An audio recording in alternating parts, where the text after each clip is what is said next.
বাংলাদেশ কাতার শীর্ষ বৈঠকে জনশক্তি রপ্তানি সহ 10টি চুক্তি ও সমঝোতা সই। কাতারের আমিরের নামে ঢাকায় পার্ক ও উড়াল সড়কের নামকরণ।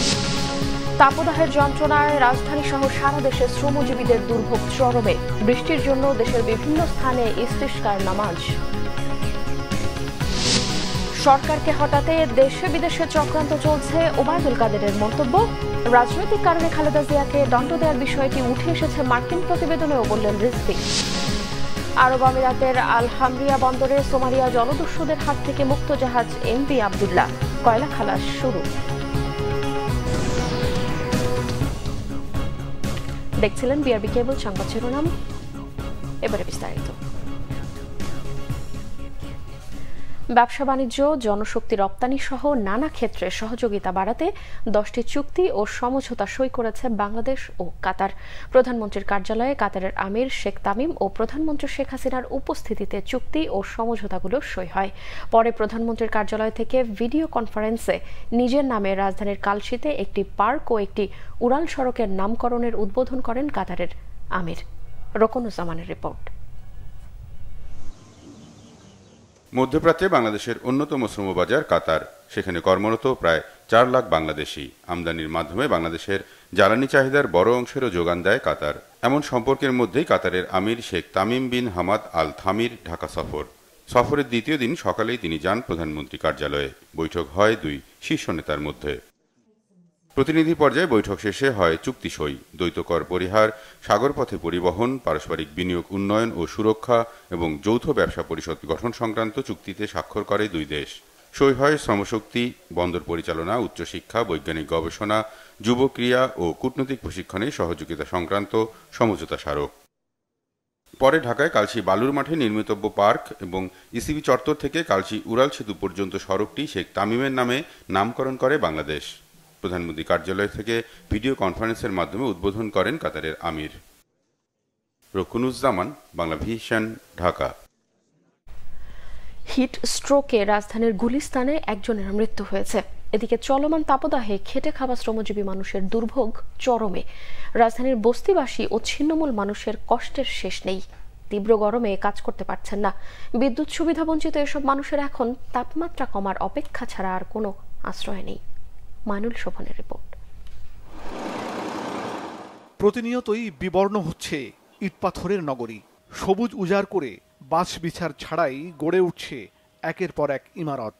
নগরায়নের মহাযজ্ঞে হারিয়ে যাচ্ছে প্রকৃতির অপরূপ ছায়া, আর এর প্রভাব হাড়ে হাড়ে টের পাচ্ছেন রাজধানীবাসী। ঢাকায় তাপমাত্রার পারদ 40 ছুঁই। অনুভবের ব্যাপকতা আরও বেশি। চলমান তাপদাহ হার মানিয়েছে মধ্যপ্রাচ্যের মরুর দেশগুলোর গরমকেও। তবে আরাম শীতল কক্ষে উচ্চবিত্তের জীবনধারায় এর তেমন প্রভাব না পড়লেও ভোগান্তির শেষ নেই নিম্নবিত্ত ছিন্নমূল মানুষের। পরিবারের 7 জনকে নিয়ে কারণ বাজারের পাশেই একটি খুপড়িতে বাস করেন আব্দুল মান্নান হাওলাদার। কিন্তু সেখানে বিদ্যুৎ সংযোগ না থাকায় বাধ্য হয়ে সবাইকে নিয়ে একটি চৌকিতে আশ্রয় নিয়েছেন এলিভেটেড এক্সপ্রেসওয়ের নিচের ছায়ায়। এই যে কারেন্ট নাই, ঘর নাই, আমরা এইভাবে রোডে বসে থাকি সারাদিন এই আর কি। তীব্র গরমে অসুস্থ হয়ে রাস্তার আইল্যান্ডে পড়ে আছেন এই রিক্সা চালক। রিক্সার চাকা ঘুরিয়ে চলে জীবনের চাকা, কিন্তু তাপদাহের মধ্যে জীবিকা নিয়ে উদ্বিগ্ন তিনি। প্রচুর রোদ মামা, খুব খারাপ হয়েছে। 12 মন জানা 2 জন যাত্রী লইয়া পড়ে আছি আমার খারাপতে। খালি পানি আর পানি খাওয়ার মন চা। খেটে খাওয়া মানুষের দুর্ভোগের এ চিত্র পুরো দেশ জুড়েই। বিশেষ করে রাজধানীতে ছোট ছোট খুপড়িতে কিংবা বস্তিতে যেসব খেটে খাওয়া মানুষ বিদ্যুতের সুফল ছাড়াই বসবাস করেন, তাদের জীবন যেন থেমে আছে। তীব্র গরমে কর্মহীন হয়ে পড়ায় পরিবার পরিজন নিয়ে দুমুঠো ভাতের চিন্তায় শ্রমজীবীদের অনেকেই। অতিরিক্ত গরম, বেতন যায় না, রোদে থামান যায় না, এই যে কিছু মাল থুয়ে আয়ে পড়ছি। কারেন্ট নাই, কোনো ফ্যান বাতাসের কোনো ব্যবস্থা নাই, খুব আগুন একবারে গরম পেয়ে যাচ্ছে, হ্যাঁ যাচ্ছে সারা শরীর, বৃষ্টির মতো ভিজে যাচ্ছে আর কি। খারাপ যেসব ঘরে কারেন্ট নেই এইসব ঘরে তো মনে করেন আরো অতিরিক্ত জ্বালা যন্ত্রণা। যে নাল্লাই আমাকে একটু বৃষ্টি দেয়, আমার একটু শান্তিতে থাকতে পারি।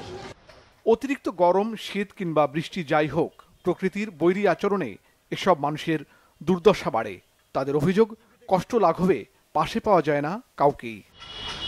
মাইনুল শোভন, বাংলা ভিশন, ঢাকা। তীব্র তাপদাহে পড়ছে সারা দেশ, বাতাসে যেন আগুনের হলকা। বিপর্যস্ত জনজীবন। গরম থেকে বাঁচতে বৃষ্টি চেয়ে নামাজ আদায় হয়েছে দেশের কয়েক জায়গায়। বাগেরহাটের মোরেলগঞ্জে ইস্তিসকার নামাজ আদায় করেছে স্থানীয়রা। নামাজ শেষে বৃষ্টি চেয়ে বিশেষ মোনাজাতও করা হয়। মঙ্গলবার সকাল 7টায় মোরেলগঞ্জ উপজেলার আজিজিয়া স্কুল মাঠে এই নামাজে অংশ নেন এলাকার শত শত মানুষ। নামাজ পরিচালনা করেন পৌরসভা বাজার মসজিদের খতিব মাওলানা মোহাম্মদ আলী। বৃষ্টির জন্য নামাজ হয়েছে চুয়াডাঙ্গায়ও। শহরের টাউন ফুটবল মাঠে এই নামাজে বিভিন্ন শ্রেণী পেশার নানা বয়সী ধর্মপ্রাণ মুসল্লি অংশ নেন। বৃষ্টির জন্য আল্লাহর দরবারে ফরিয়াদ জানান তারা। আল্লাহর কাছে বৃষ্টি প্রার্থনা করে নামাজ আদায় হয়েছে খুলনার শহীদ হাদিস পার্কেও। আয়োজকরা জানান, দীর্ঘদিন অনাবৃষ্টির কারণে নদী নালা খালবিল পুকুর শুকিয়ে গেছে। মানুষের মতো অন্যান্য প্রাণীরাও খুব কষ্টে আছে, ফসলেরও ক্ষতি হচ্ছে। এর থেকে মুক্তির জন্যই আল্লাহর দরবারে ফরিয়াদ জানিয়েছেন মুসল্লিরা। এদিকে গরম অব্যাহত থাকায় সারা দেশে হিট অ্যালার্ট জারি রয়েছে। গ্রীষ্মের উত্তাপে উত্তপ্ত আবহাওয়া পুরো এপ্রিল মাস জুড়েই অব্যাহত থাকবে বলে জানিয়েছে আবহাওয়া অফিস। বাংলাদেশে 2023 সালে মানবাধিকার পরিস্থিতির উল্লেখযোগ্য পরিবর্তন হয়নি বলা হয়েছে যুক্তরাষ্ট্রের পররাষ্ট্র দফতরের প্রতিবেদনে। সোমবার বার্ষিক এই প্রতিবেদন প্রকাশ করা হয়। এতে বাংলাদেশে বিচার বহির্ভূত হত্যাকাণ্ড, গুম, নির্যাতন, স্বেচ্ছাচারমূলক আটক, গ্রেফতার, বিচার বিভাগের স্বাধীনতার গুরুতর সমস্যার কথা উঠে এসেছে।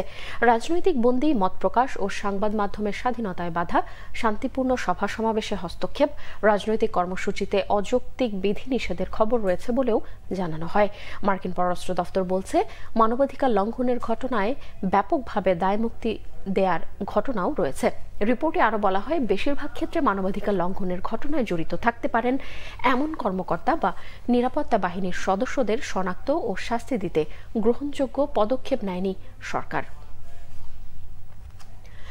আওয়ামী লীগ সাধারণ সম্পাদক ওবায়দুল কাদের বলেছেন, নির্বাচিত সরকারকে অবৈধভাবে হটানোর জন্য দীর্ঘদিন ধরেই দেশি বিদেশি চক্রান্ত চলছে। এই চক্রান্ত মোকাবেলায় দেশব্যাপী মুক্তিযুদ্ধের সপক্ষের শক্তিকে প্রতিরোধ গড়ে তোলার আহ্বান জানান তিনি। ওবায়দুল কাদের আরো বলেন, নির্বাচন ও গণতান্ত্রিক ব্যবস্থাকে ধ্বংস করতে পায়তারা করছে একটি চক্র। মুহিবুল্লাহ মুহিবের রিপোর্ট।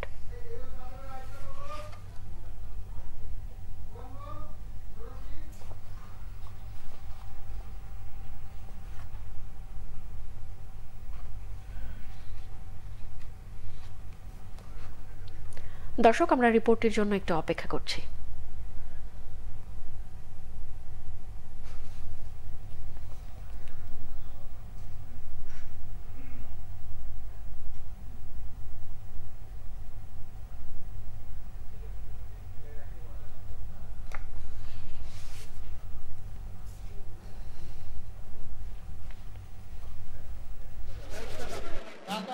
রাজধানীর বঙ্গবন্ধু এভিনিউতে আওয়ামী লীগের কেন্দ্রীয় কার্যালয়ে প্রচারপত্র বিতরণ কার্যক্রমের উদ্বোধন করেন দলের সাধারণ সম্পাদক ওবায়দুল কাদের।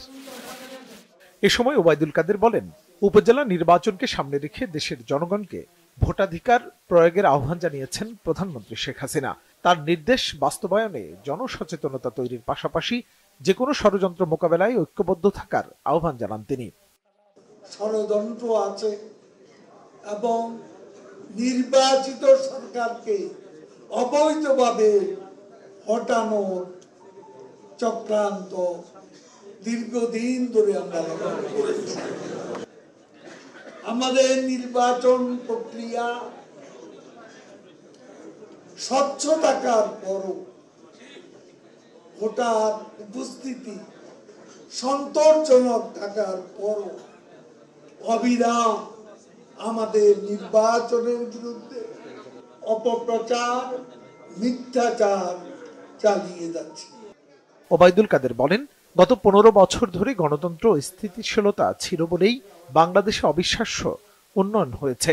মানুষ নানা প্রকল্পের সুফল পাচ্ছে। বাস র্যাপিড ট্রানজিটের মতো প্রজেক্ট আজকে বাংলাদেশে সম্ভব হয়েছে। বাংলাদেশের জনগণের কাছে এই সব প্রকল্প আজকে স্বপ্নের মতো। গণতন্ত্র ছিল বলে, স্থিতিশীলতা ছিল বলে বাংলাদেশের এই অবিশ্বাস্য উন্নয়ন সম্ভব হয়েছে শেখ হাসিনার নেতৃত্বে। বাংলাদেশের স্বচ্ছ ভোটিং ব্যবস্থার বিরুদ্ধে দেশি বিদেশি একটা চক্র অপপ্রচার চালিয়ে যাচ্ছে বলে অভিযোগ করেন তিনি। উন্নয়নের পক্ষে মুহিবুল্লাহ মুহিব, বাংলা ভিশন, ঢাকা। বিএনপির সিনিয়র যুগ্ম মহাসচিব রুহুল কবির রিজভী বলেছেন, বেগম খালেদা জিয়াকে মিথ্যা মামলায় সাজা দেয়া নিয়ে দেশবাসী এতদিন যা মনে করেছে তাই মার্কিন প্রতিবেদনেও উঠে এসেছে। বিরোধী দলকে দমনে গুম, বিচার বহির্ভূত হত্যা ও ধারাবাহিক খুনের এক ভয়াবহ মানবাধিকার লঙ্ঘনের বাতাবরণ তৈরি করা হয়েছে। সরকারের সকল অপকর্মের দায় নিয়েছে পার্শ্ববর্তী দেশ।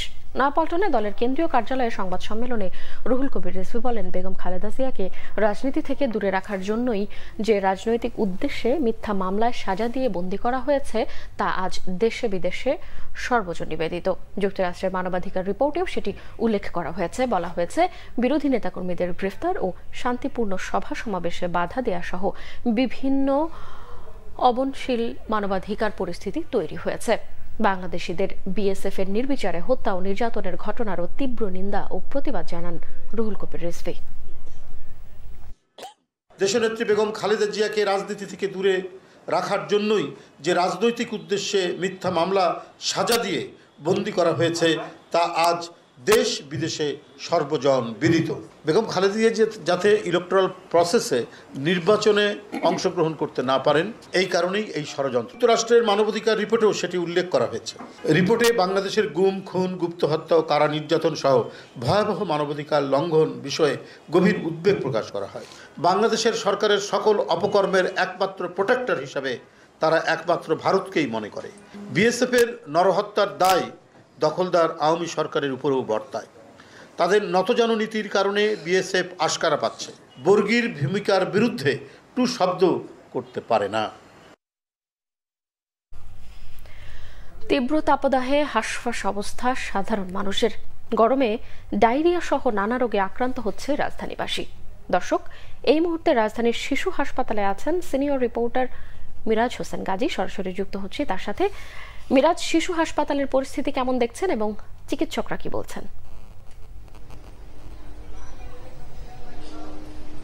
কনক, চিকিৎসকরা যেটি জানিয়েছেন যে এবারে আসলে এই যে গরমের কারণে এই এপ্রিল মাসে অন্যান্য বছরের তুলনায় এবার যেটি রোগীদের যে সংখ্যা অর্থাৎ শিশুদের যেই সংখ্যা সেটি আসলে সংখ্যার দিক থেকে তারা যেটি বলছেন যে প্রায় একই রকম আছে অন্যান্য বছরের মতো। তবে এবছর যেই রোগটি বেশি দেখা যাচ্ছে বা যে ধরনের সমস্যা নিয়ে শিশুরা বেশি হাসপাতালে আসছেন, সারা দেশ থেকে যেই সমস্যাগুলো নিয়ে আসেন সেটির মধ্যে দেখা যাচ্ছে জ্বর, ঠান্ডা, কাশি এবং শ্বাসকষ্ট এ ধরনের সমস্যা নিয়ে বেশি আসছে। মূলত বলা চলে যে নিউমোনিয়ার যেই লক্ষণগুলো আছে সেই লক্ষণগুলো নিয়েই বেশি শিশু রোগীরা এই ঢাকা শিশু হাসপাতালে তারা আসছেন এবং বহির্বিভাগে প্রাথমিকভাবে তাদেরকে যেই চিকিৎসাগুলো দেওয়া হচ্ছে সেই চিকিৎসা দেওয়ার ক্ষেত্রে যে পরিসংখ্যান জানিয়েছে হাসপাতাল কর্তৃপক্ষ সেটা হচ্ছে গেল 24 ঘন্টায় 275 জন এই ধরনের সমস্যা অর্থাৎ এই নিউমোনিয়ার যেই লক্ষণগুলো আছে সেই লক্ষণগুলো নিয়ে চিকিৎসা নেওয়ার জন্য শিশুরা এই হাসপাতালে এসেছেন এবং তাদের মধ্যে বেশিরভাগকে আসলে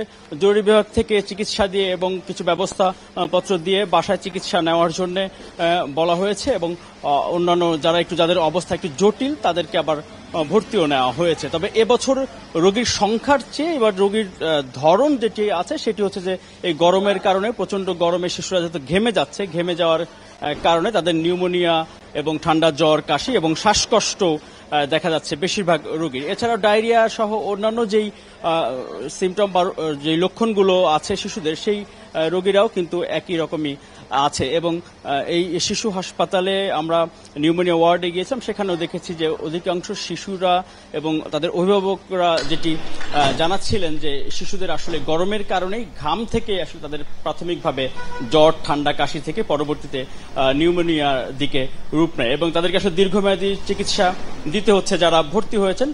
তবে চিকিৎসা নেওয়ার পরে আসলে শিশুরা ভালো হয়ে যাচ্ছেন। এজন্যই শিশুদেরকে বাসায় যেন না ঘেমে যায় সেদিকে খেয়াল রাখার জন্য অভিভাবকদের প্রতি পরামর্শ দিয়েছেন শিশু হাসপাতালের চিকিৎসকরা। তা কনক, এই ছিল আসলে আমার কাছে ঢাকা শিশু হাসপাতাল থেকে আজকের সবশেষ খবরাখবর। কনক, ধন্যবাদ মিরাজ।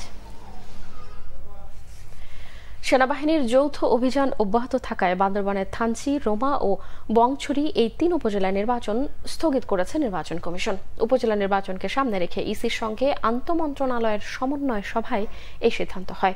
প্রধান নির্বাচন কমিশনার কাজী হাবিবুল আওয়ালের সভাপতিত্বে আন্তঃমন্ত্রণালয়ে এই সভা অনুষ্ঠিত হয়। এতে বিভিন্ন মন্ত্রণালয় ও আইন শৃঙ্খলা বাহিনীর ঊর্ধ্বতন কর্মকর্তারা অংশ নেন। উপজেলা নির্বাচনে জাতীয় নির্বাচনের চেয়েও বেশি আইন শৃঙ্খলা বাহিনীর সদস্য মোতায়েনের সিদ্ধান্ত হয়। এদিকে উপজেলা পরিষদ নির্বাচনের প্রথম দফায় নির্বাচনী প্রার্থীদের মধ্যে প্রতীক বরাদ্দ দিয়েছে নির্বাচন কমিশন। ঢাকায় নির্বাচন প্রশিক্ষণ ইনস্টিটিউটের রিটার্নিং কর্মকর্তার কার্যালয়ে কেরানীগঞ্জ, দোহার ও নবাবগঞ্জ উপজেলার প্রার্থীদের মধ্যে প্রতীক বরাদ্দ করেন রিটার্নিং কর্মকর্তা। 3 উপজেলায় 3 পদে 37 জন প্রার্থীর মধ্যে প্রতীক বরাদ্দ দেওয়া হয়েছে।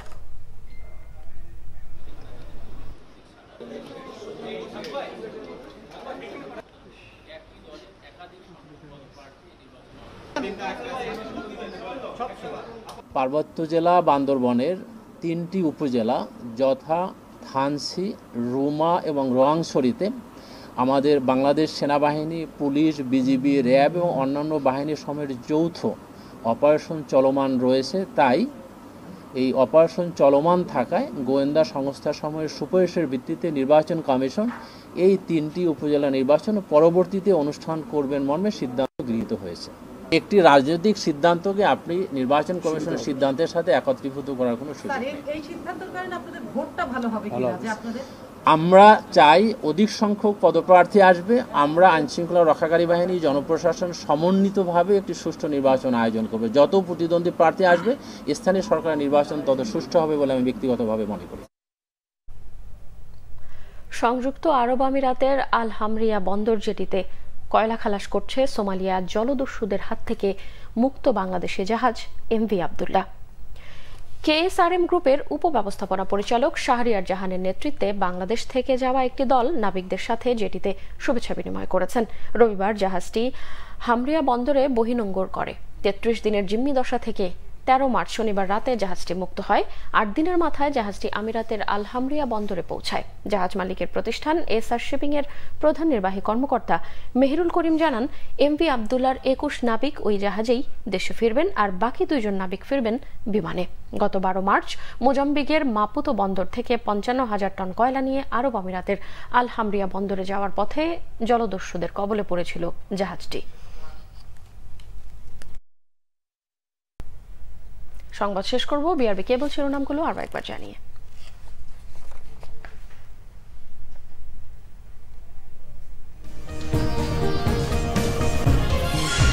বাংলাদেশ কাতার শীর্ষ বৈঠকে জনশক্তি রপ্তানি সহ 10টি চুক্তি ও সমঝোতা সই। কাতারের আমিরের নামে ঢাকায় পার্ক ও উড়াল সড়কের নামকরণ। তাপদাহের যন্ত্রণায় রাজধানী সহ সারা দেশে শ্রমজীবীদের দুর্ভোগ চরমে। বৃষ্টির জন্য দেশের বিভিন্ন স্থানে ইস্তিসকার নামাজ। সরকারকে হটাতে দেশি বিদেশের চক্রান্ত চলছে, ওবায়দুল কাদেরের মন্তব্য। রাজনৈতিক কারণে খালেদা জিয়াকে দণ্ড দেওয়ার বিষয়টি উঠে এসেছে মার্কিন প্রতিবেদনেও বললেন রিজভী। আরব আমিরাতের আল হামরিয়া বন্দরে সোমালিয়া জলদস্যুদের হাত থেকে মুক্ত পাওয়া জাহাজ এমভি আব্দুল্লাহ কয়লা খালাস শুরু। এই ছিল এখনকার মতো। পরের সংবাদ বিকেল 4টায়। এর আগে দুপুর 3টায় রয়েছে নিউজ টপ 10 দেখার আমন্ত্রণ রইল। এছাড়াও বাংলাভিশন সংবাদ ও সংবাদ সংশ্লিষ্ট অনুষ্ঠান দেখতে ভিজিট করুন www.bvnews24.com ও facebook.com/banglavishnnews এবং সাবস্ক্রাইব করুন youtube.com/banglavishnnews। এতক্ষণ সঙ্গে থাকায় ধন্যবাদ সবাইকে।